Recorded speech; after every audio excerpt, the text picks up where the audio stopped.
হাদির মৃত্যুকে কেন্দ্র করে দেশের রাজনীতিতে নতুন করে প্রশ্ন উঠেছে, আইন শৃঙ্খলা রক্ষায় রাষ্ট্র কি আদৌ তার দায়িত্ব পালন করতে পেরেছে? রাজধানীর ব্যস্ত এলাকায় প্রকাশ্যে গুলিবর্ষণ, তারপর দীর্ঘ চিকিৎসা শেষে একজন তরুণের মৃত্যু।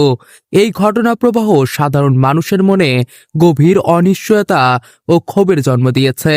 গুলিবিদ্ধ হওয়ার ঘটনার পরপরই আইন শৃঙ্খলা পরিস্থিতি নিয়ে সমালোচনা শুরু হয়। কিন্তু হাদির মৃত্যুর খবর ছড়িয়ে পড়তেই সেই সমালোচনার রূপ নেয় স্পষ্ট দাবিতে স্বরাষ্ট্র উপদেষ্টার পদত্যাগ।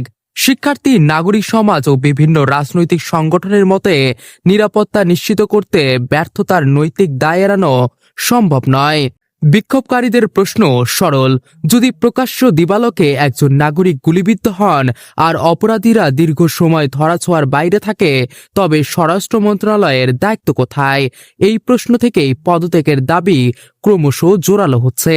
রাজধানী সহ বিভিন্ন শহরে প্রতিবাদ সমাবেশে অংশ নেওয়া মানুষ বলছেন, এটি শুধু একটি হত্যাকাণ্ড নয়, এটি রাষ্ট্রের নিরাপত্তা ব্যবস্থার উপর মানুষের আস্থার ভাঙন। তাদের ভাষায়, দায় স্বীকার না করলে জবাবদিহি আসবে কিভাবে? সরকারের পক্ষ থেকে তদন্ত ও অপরাধীদের ধরতে তৎপরতার কথা বলা হলেও এখনো দৃশ্যমান অগ্রগতি না থাকায় অসন্তোষ বাড়ছে।